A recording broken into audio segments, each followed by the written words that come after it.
One thing that always amuses me is meeting Indians from India who are convinced that India is far superior to China.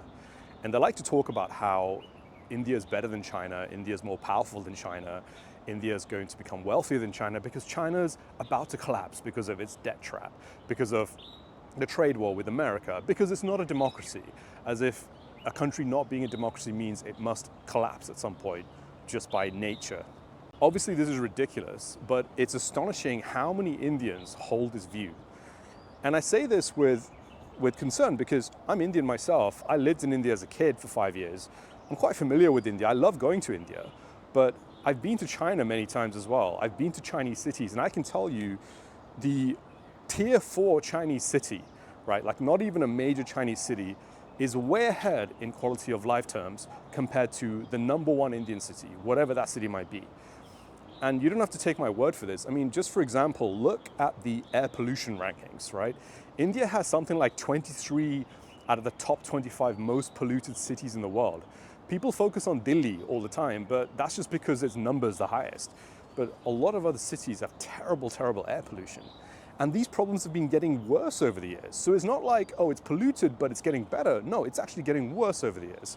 So how can anyone in their right mind say that the quality of life is better in Indian cities compared to Chinese cities? You can't say that.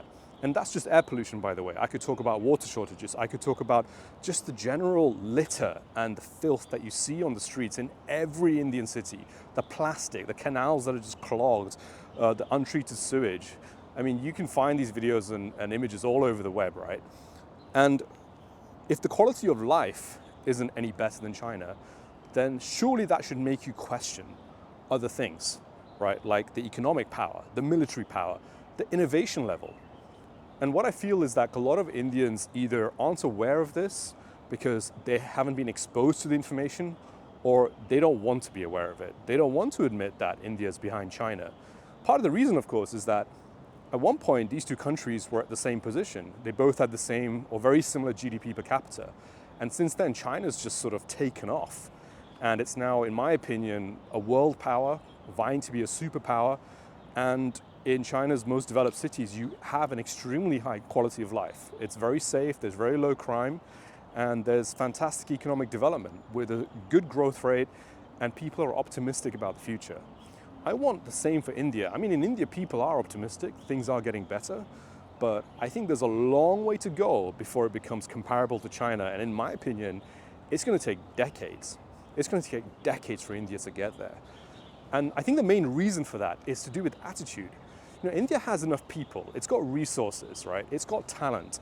It's got culture. It's got history. It's got everything it needs, the kind of the raw ingredients. But what's missing is the right cultural attitude.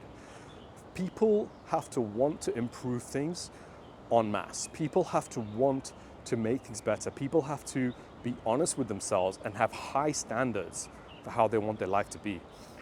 And if they don't have that, if they can't have those high standards, then they're not going to make the changes needed to get to where they want to go. And instead, what you find is what we see now, where people, instead of actually improving things, they'd rather just pretend things are amazing, and that way they don't need to do anything.